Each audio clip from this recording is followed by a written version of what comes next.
I hate clutter, but I love cash. About a year ago, I looked around and saw the mountain of stuff I had amassed. My first instinct was to toss it all, but then a thought struck me. Could any of this be worth something? So I turned to eBay, and to my surprise, it had value. I listed my first item, and over the year, I made $1,100 from stuff I would have paid to throw away. Ever thought of making money from a used doorknob? Or how about selling a ripped shirt for $5? I even got $60 for these broken speakers. But here's where it gets interesting. After my items started selling, I began taking other people's trash. Why? Because I'd learned what's valuable and what sells quickly. Great job. Items like broken tools turned out to be a gold mine. Not only do they sell for a decent amount, but I assume there's a whole community of people who like to repair this stuff because they also sell very quickly. Like this broken Bosch router I sold for $20 in about a week. Nuts! Or like these fuse block holders. Someone was throwing them out and I took it. They sold for $44 a piece and fast. Wow, it's magic. But my main goal was to get rid of my stuff. When it comes to decluttering, not everything gets sold. So I came up with a process to decide what to do with each item. I call it the sell, scrap, donate, throw away hierarchy. It's my go-to method for deciding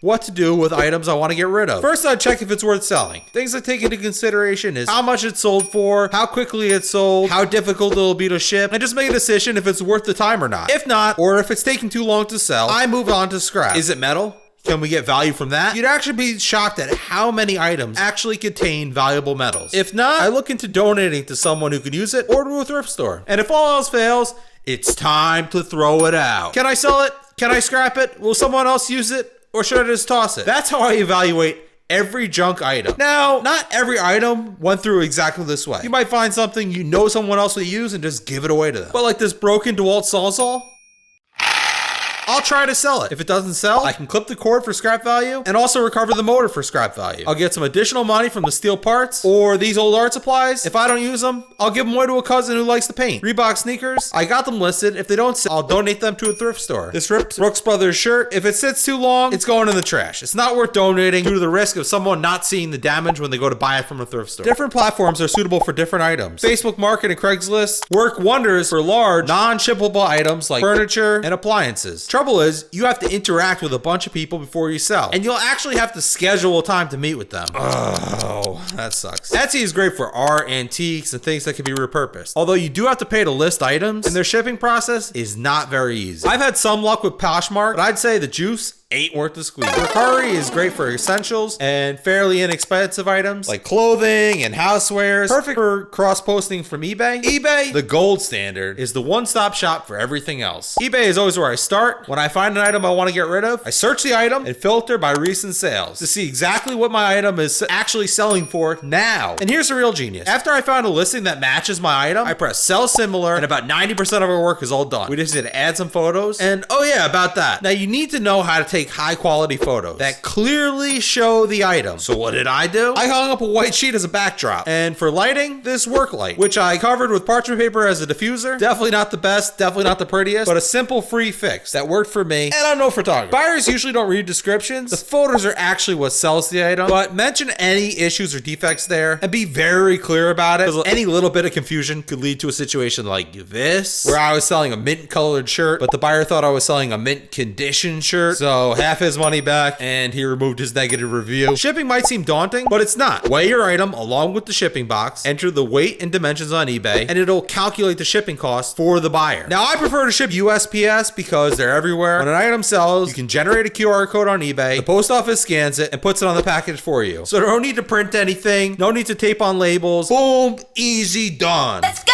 When it comes to packaging, just be smart. If it's delicate, wrap it up and get insurance. The most difficult part is listing items. That's really the only work part of this. However, I just found downtime here and there to list a bunch of items at once. And once that's done, it's on autopilot. When the item gets sold, I pack it up, toss it in my car. The next time I pass by a post office, run inside for a couple minutes and let the money hit my account. And oh yeah, about that. Most junk items don't sell for very much, and it can be really discouraging. If you're only getting $5 here and there, it's not gonna feel like you're doing much, especially if you're not keeping track. So luckily, I set up auto payments for once a month and put all the money directly into a savings account. It helped me keep track, and it feels like you've achieved a lot more, especially since it wasn't money I was counting on or needed. It's like poof. At the end of the year, I had a savings account with $1,100 for stopping at the post office a few times.